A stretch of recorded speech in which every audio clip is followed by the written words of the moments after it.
Bom, galera, boa noite ou boa tarde, né, para todos vocês. Professor Janilson falando novamente.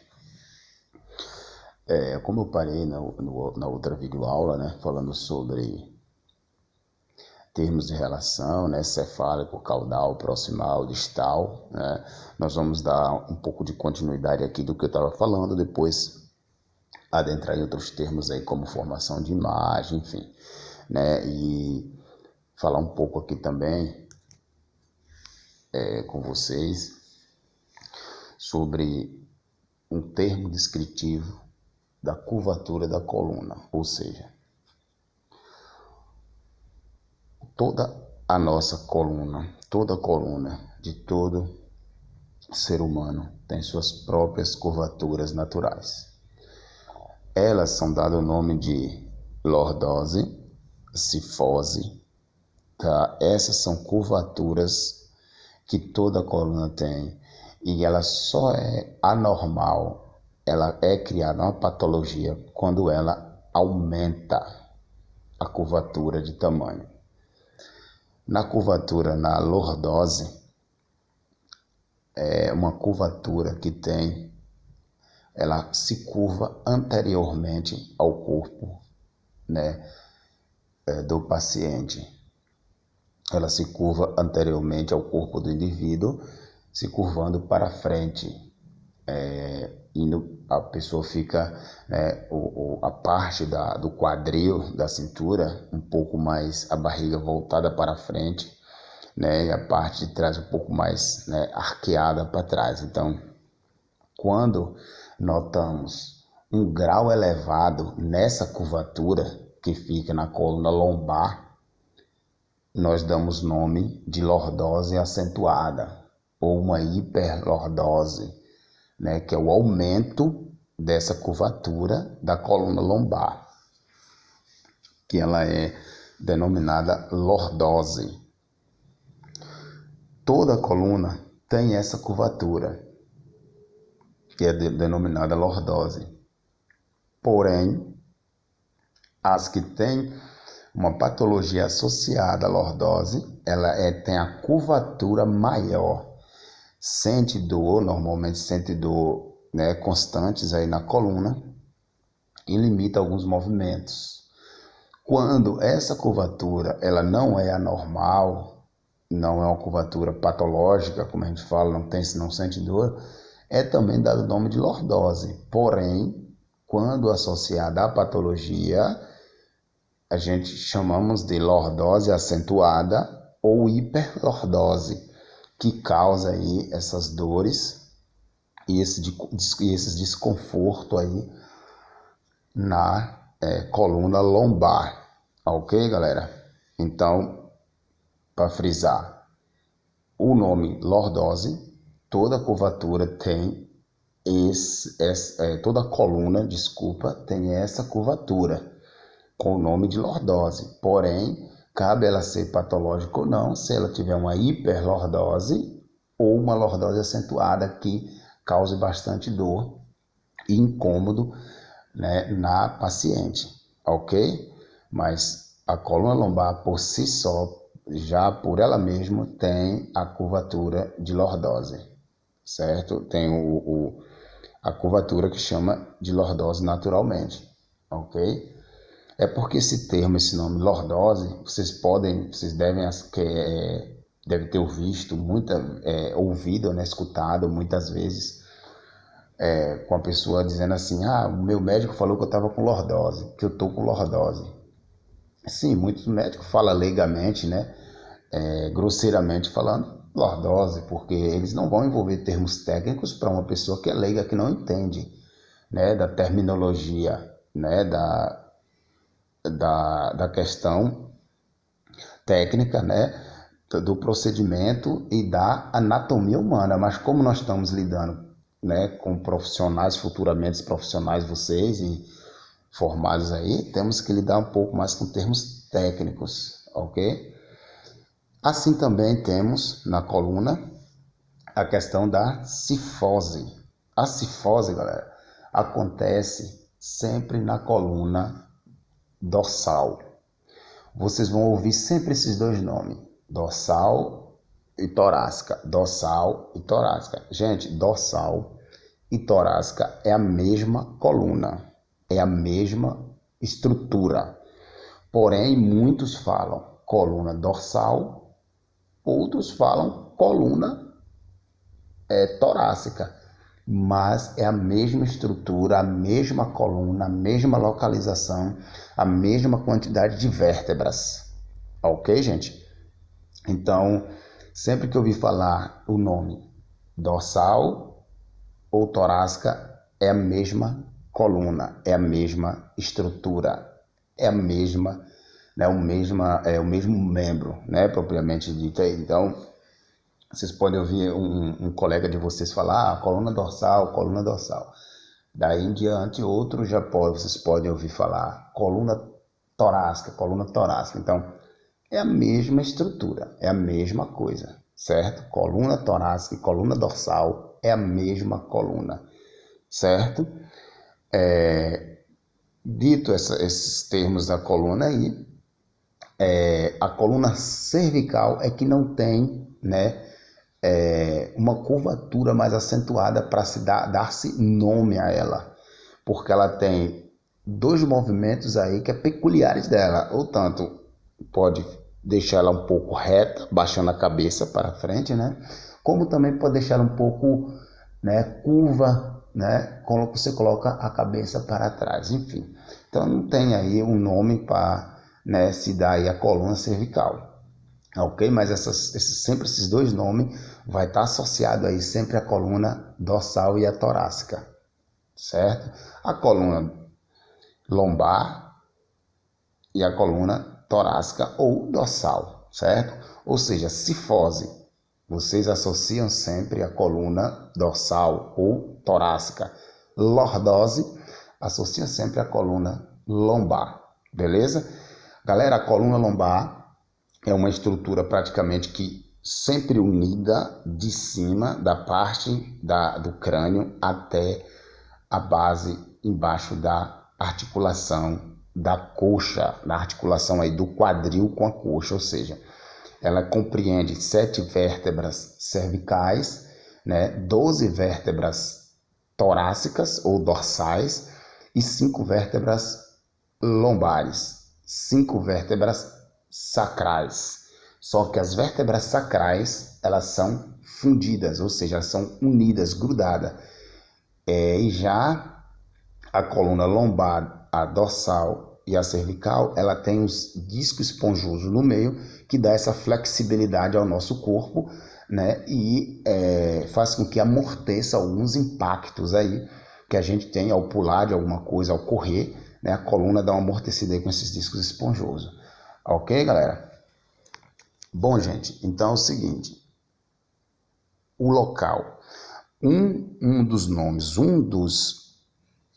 né, dos termos descritivos da curvatura da coluna, que não é comum, que não é próprio da anatomia da coluna, tá? É um termo que sempre vai estar relacionado à patologia, é um termo que sempre vai estar relacionado a problemas patológicos.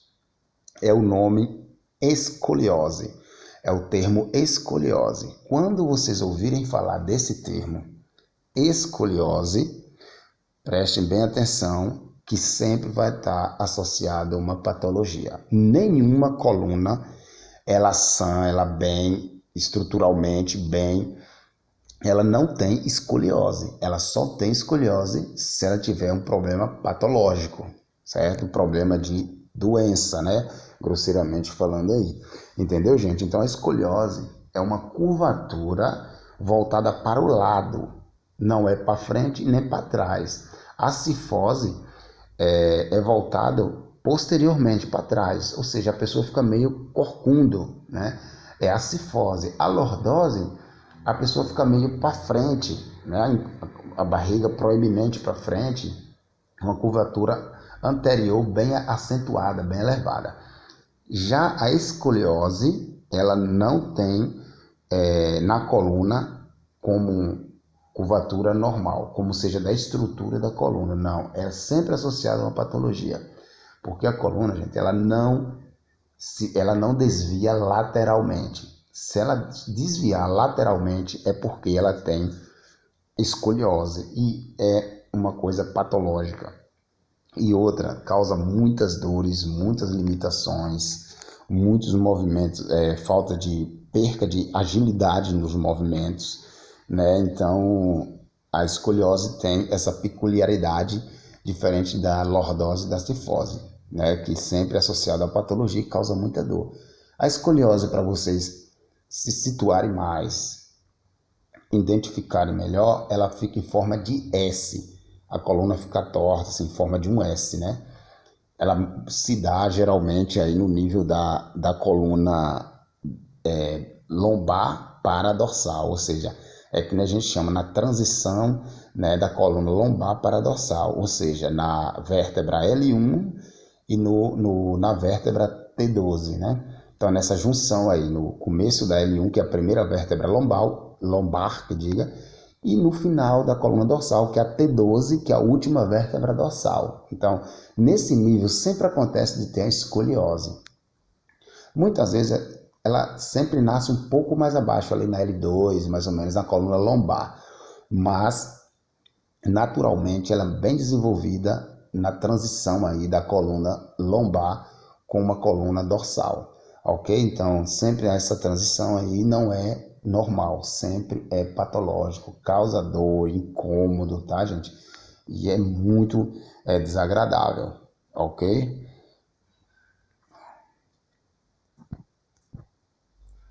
Bom, galera, essas imagens aí nos faz lembrar, refletir, pensar no que eu falei anteriormente sobre os cortes. Lembra do corte que eu falei? Coronal, sagital, né? Horizontal, enfim, axial, enfim. Veja bem, aí a figura que tem esse bonequinho aí, como que tá dentro de um cubo aí de vidro, alguma coisa assim, né?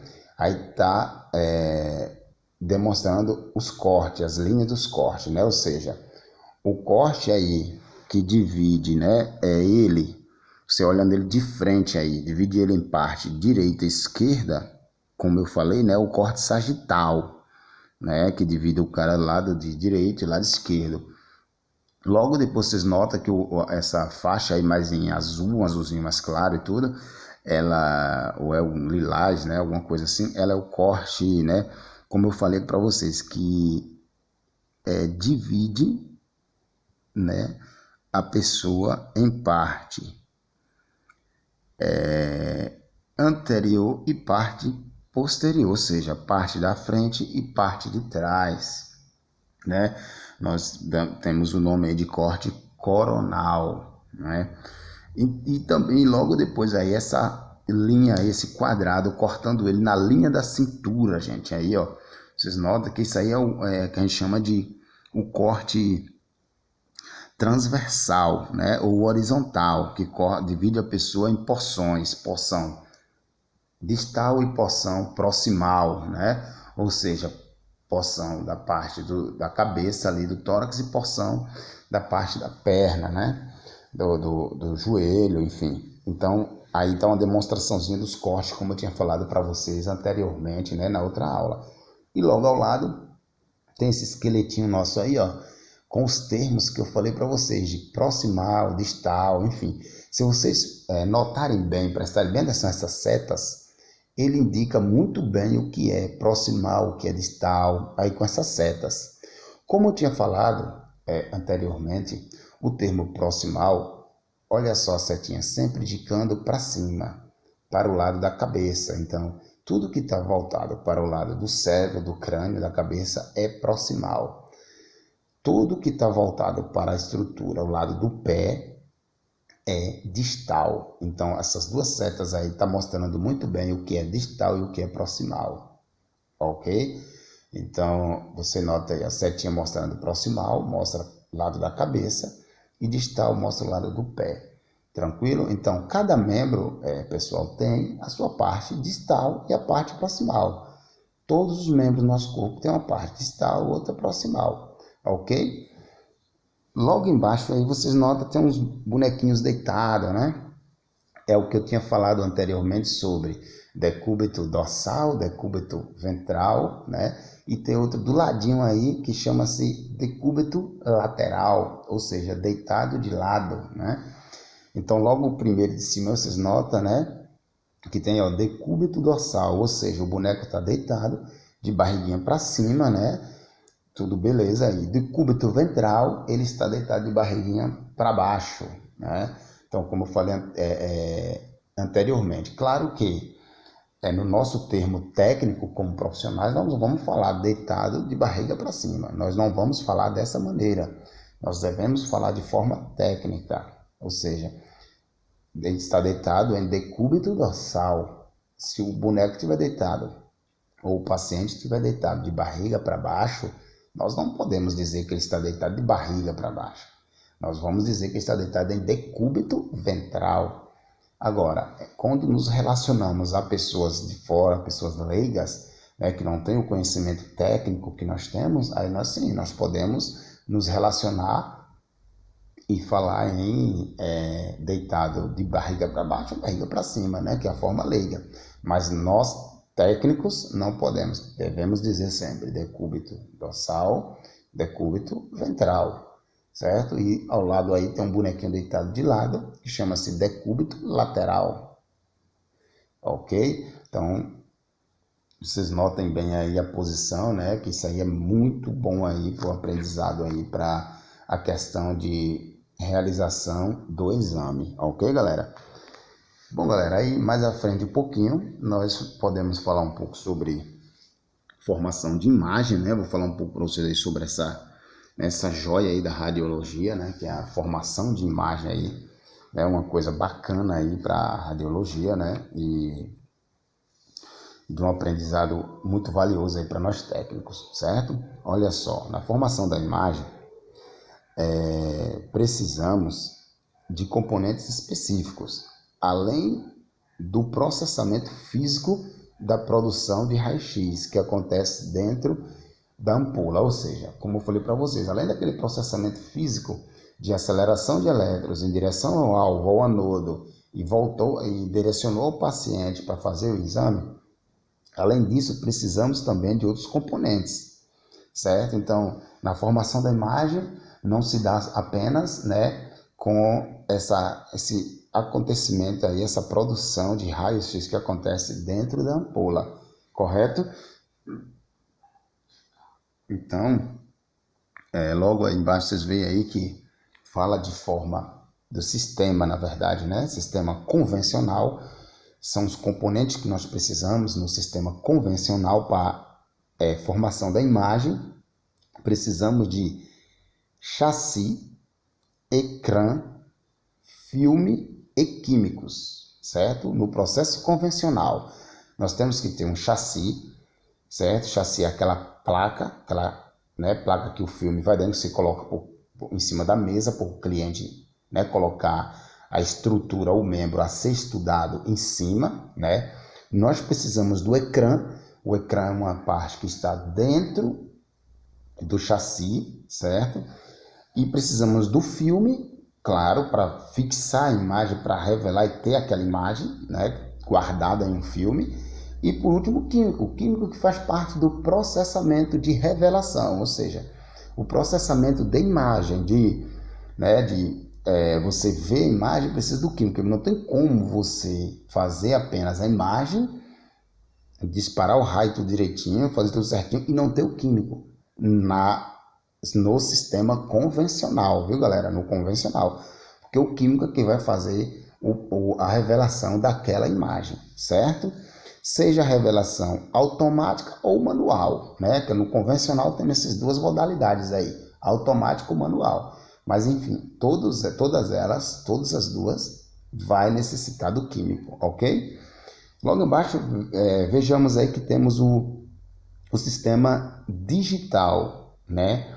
Com o CR, ou seja, o CR, né? Como eu falei com vocês aí na sala de aula, o sistema digital, que CR, né, que significa raio-x computadorizada, né, CR aí vem disso aí, de raio-x computadorizada, nós precisamos, né, do cassete e ecrã. Ou seja, vocês notem aí que do sistema convencional para o digital já muda o nome de chassi para cassete, beleza? Então, assim, no sistema convencional nós temos chassi, no sistema digital nós temos cassete, certo? E dentro do cassete temos o ecrã, né? O ecrã, que é uma placa onde vocês, ao fazer o exame, coloca na máquina, no aparelho onde vai ser processado, ele vai tirar aquela placa e transmitir aquela imagem ao computador, assim gerando a imagem que a gente precisa, que a gente fez, né, do paciente, ok? E também temos o sistema digital, ou seja, que é o sistema DR, como eu falei com vocês na sala, né? O digital DR significa raio-x digital, né? Que realmente é digital, não é computadorizado, é totalmente diferente. O sistema CR do DR, certo? O sistema DR precisa unicamente do equipamento digital, tá? É uma placa, uma estrutura que a gente coloca, né, um equipamento embaixo da mesa de exames. Não precisa levar cassete para a mesa, nem filme, nem ecrã, nem nada, tá? Ele mesmo por si só, você coloca lá em cima da mesa, o cliente faz o exame e automaticamente ele já joga para a tela do computador, você fazendo. Daí em diante você sabe se vai realizar aquele exame ou não, se está bom ou não. Você não precisa, né, disparar o raio para depois ver se ficou bom. Você já nota automaticamente se ficou bom ou não e assim realiza o exame no sistema digital, galera. Beleza? Então aí, ó, vocês notam, passando um pouco aí, umas imagens aí. Essa imagem logo acima aí, galera, é de um chassis, né? Chama chassi radiográfico, né? Que é como eu falei para vocês, tem na radiologia convencional, certo? É uma placa que tem dentro dela o ecrã, que torna a luz visível em imagem, né? Torna o que nós disparamos do raio, né? Torna ele uma luz visível, depois torna ele em imagem radiográfica. Ou seja, transmite ela para a película, para o filme que vai dentro do chassi, ok?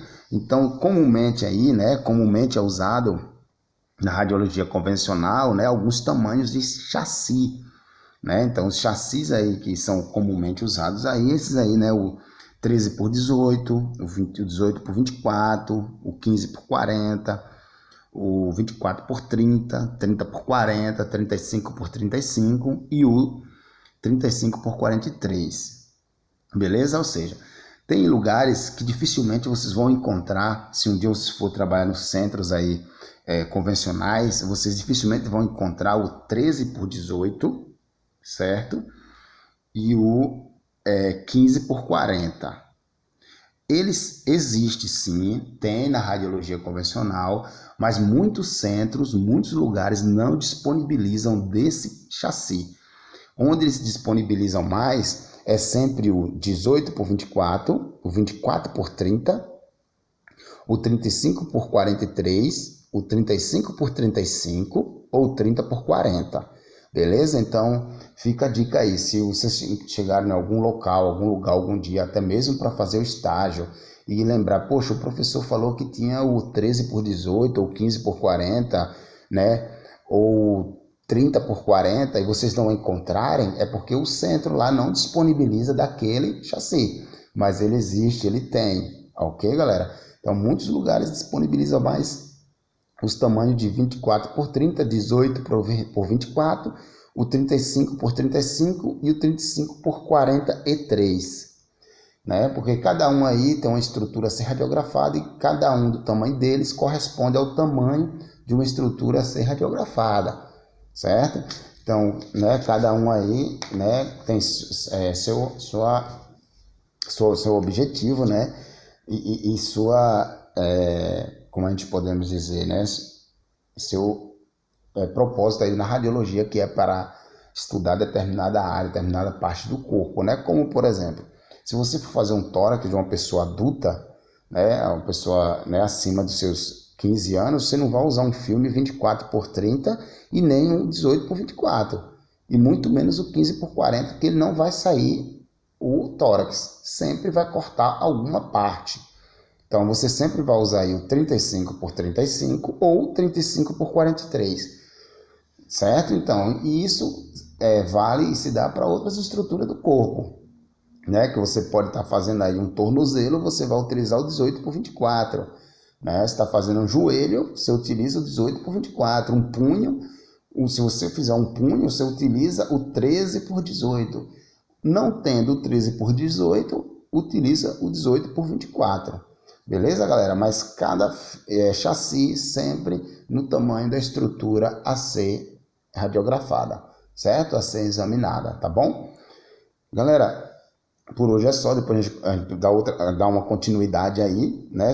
Falando mais aí sobre, né, os filmes aí radiográficos, os ecrãs direitinho aí, né? Mais a fundo, mais à frente aí. Ok? Espero em breve estar com vocês em sala de aula presencialmente. A gente, né, enfatiza mais essa questão aí, né, com mais veemência, para a gente ter um entendimento maior sobre isso aí. Beleza, galera? Galera, a todos, né, uma boa tarde, uma boa noite. Um forte abraço do professor Janilson. Fiquem com Deus. Deus ilumine a todos vocês aí, proteja vocês. Um forte abraço.